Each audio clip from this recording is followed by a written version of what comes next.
Today, I want to discuss how the Scanco Warehouse 100 shipping application can improve the accuracy and efficiency for your shipping data entries. During this presentation, I will briefly explain the options for the shipping application. You can review your settings in the Scanco portal at customers.scanco.com under the Warehouse Profile tab. I will also reference the menu, which exists in the upper right corner at every prompt in the shipping application. The menu will always contain the enter and keyboard buttons and all possible options for the prompt displayed. To get started, you will press the shipping icon to move into the next screen. Then press the shipping icon to start. The first prompt in the shipping process will either be the batch prompt or the shipper ID prompt, depending on your option setting and process. If you have batches enabled in Sage, then you can collect batch numbers on the devices. If you have batches enabled in Sage and you do not collect batch numbers on the devices, Sage will create the next batch automatically. If you do not have batches enabled in Sage, the first prompt in your process will always be the shipper ID prompt. The batch prompt accepts data entries up to 5 characters. There are 3 ways to enter data into the batch prompt. You can scan, key in, or look up an existing batch number that is not marked as private. You can scan or key in a new batch number and press yes to move forward. Or you can press the next batch button. The shipping program has an optional batch comment collection prompt. At the comment prompt, you can scan or key in a comment, then press enter to move forward. If the batch number entered has an existing comment, this prompt will fill in with that comment and automatically advance to the shipper ID prompt. It is also possible to leave the comment prompt blank to skip comment collection. The shipper ID prompt is required. You can scan, key in, or look up an existing shipper ID to move forward. Invalid entries are not accepted. The sales order number prompt will only accept valid data entries. You can scan, key in, or look up an existing sales order number to move forward. The sales order number lookup has 3 filter functions. When the order filter is chosen, you can type in part of a sales order number into the search prompt to filter off sales order numbers. When the customer filter is chosen, you can type part of a customer number into the search prompt to filter off customers. When the date filter is chosen, you can enter a date number into the search prompt to filter off dates. When ignore existing batch in SO lookup is disabled, the sales order lookup will not show sales orders that are in a different batch than the batch collected. For example, if this option is disabled and you have collected partial data for a sales order on Monday, when you continue that sales order on Tuesday, you will be required to collect the same batch number as you entered in on Monday. If this option is enabled, that restriction is removed. One important note about all the prompts in the Scanco Warehouse 100 application. If you type in part of the information that you know and press the lookup button, the lookup screen will display all data that matches the data you entered into the prompt. So every prompt has built-in filtering. One other thing I forgot to mention that you probably are wondering about, did you notice there was a number badge on the shipping icon? That is there to let the user know that they have sales orders assigned to them. The sales order number lookup will show the assigned sales orders at the top of the list in green. These are the sales orders that were assigned by the warehouse manager using the Scanco Warehouse Dashboard Order Assignment program. There are several messages to explain regarding invalid entries. The sales order prompt will not accept invalid sales order numbers, blank data entries, orders that have been collected but not imported into shipping data entry, or orders that are currently invoiced.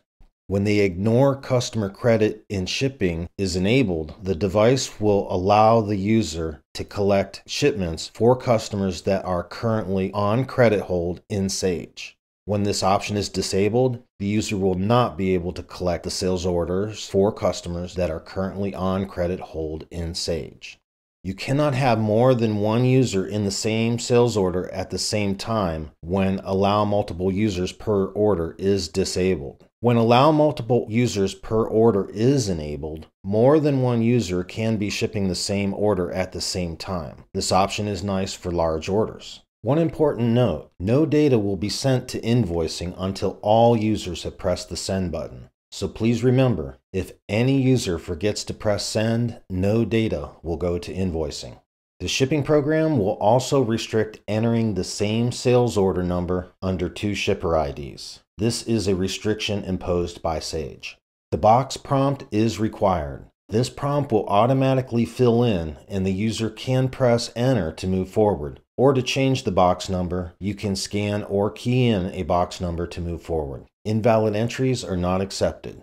The user has two options for entering a different box number. At the item prompt, they can use the next box button to advance to the next box, or they can touch the box field to open the prompt and enter a previous entered box number. The next prompt has an option to default to item or pallet. It is possible to switch during the data collection process by pressing the item or pallet button on the menu to change the prompt. The best option depends on whether you ship more items than pallets or pallets than items. I will discuss the item data collection process first. You can scan, key in, or look up an item that exists on the sales order collected to move forward. Invalid entries are not accepted. The item lookup will only show items on your sales order. There are three settings for the Scan Each button. The No Scan Each setting removes the Scan Each button. The Allow Scan Each setting allows the user to turn Scan Each on and off by pressing the Scan Each button on the top bar or the menu.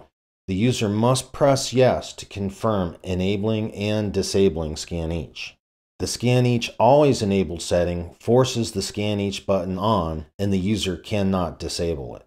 When Scan Each is enabled, the quantity prompt will be removed and each item scanned will be recorded as a quantity of 1. If you have Scanco SkyPrint, the print button can be enabled for printing labels. Choices for printing include auto printing labels equal to the quantity collected, prompting for the number of labels to print, or manually printing labels when labels are required. If your default prompt is item, you will find the pallet button on the menu to switch to pallet collection. The send button is used to post data collected and can be pressed either after each order is collected or after a group of orders are collected. I will discuss the send button more later. After item validation, you will see several details displayed under the item field, including the unit of measure that is to be shipped, the warehouse the item is to be shipped from, and the item description. If you have images for your items and the Allow Item Description field to automatically load the item's image from the server option is enabled, you can touch the small picture of the item to load the picture into a full screen and zoom in if needed. To exit the picture display, you would press Cancel in the upper left corner. The user must confirm box after scanning each item option forces the user to acknowledge the box number that each item is going into before collecting the quantity. The bin prompt is required when the item collected is in a multi-bin warehouse and multi-bin product line, and the item is not allocated, or when the item is allocated and the skip bin prompt when item is allocated in non-directed shipping option is disabled.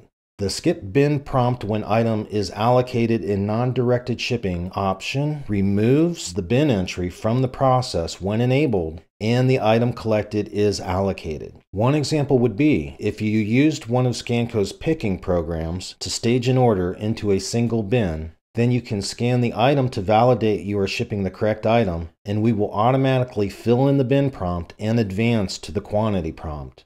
If you choose to use this option, please keep in mind the programming is displaying the allocated bin for the user, and that is the only bin they should remove the item from. Otherwise, inventory quantities will become incorrect in the database.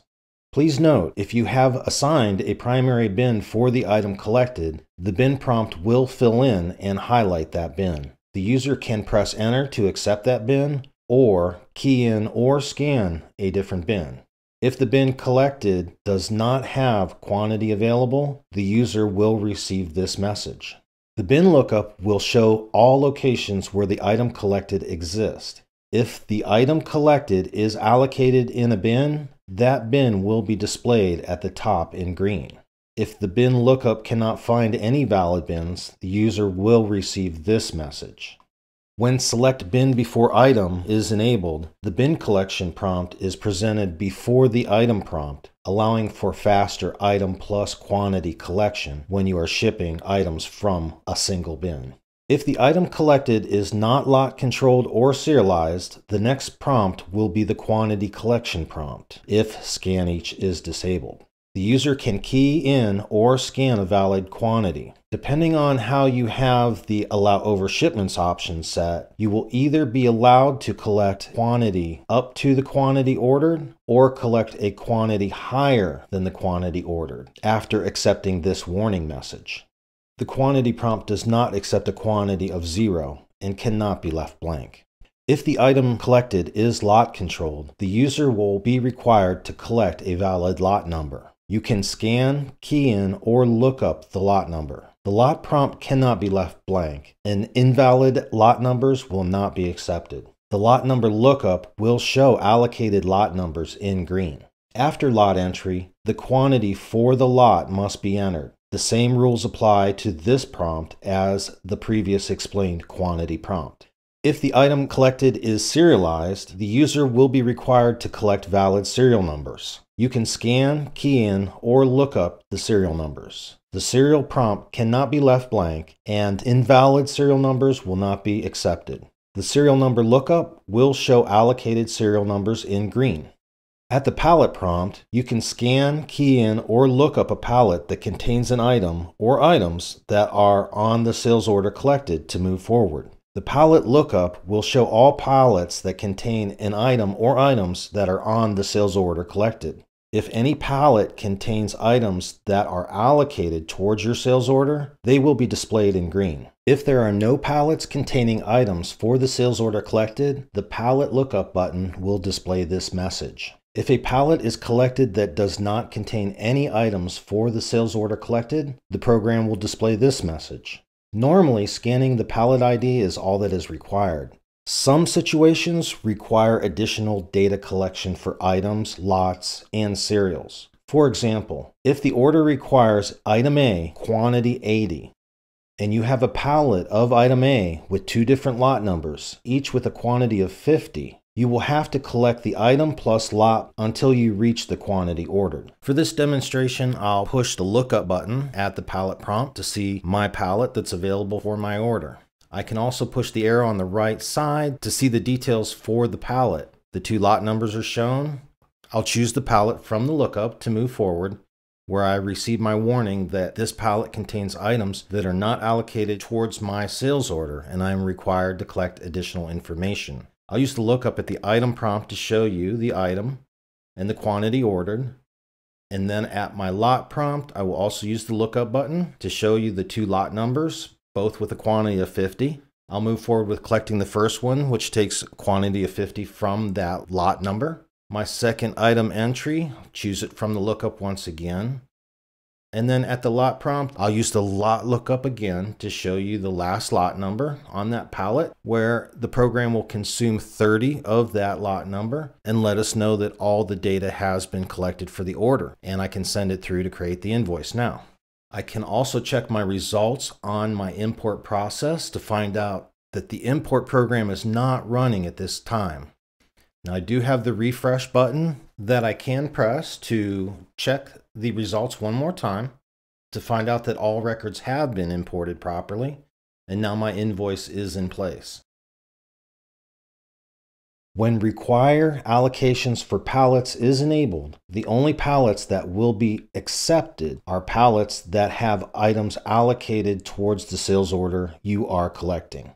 When pallets must contain only SO items is enabled, the programming will not allow entry of a pallet that contains items that are not on the sales order.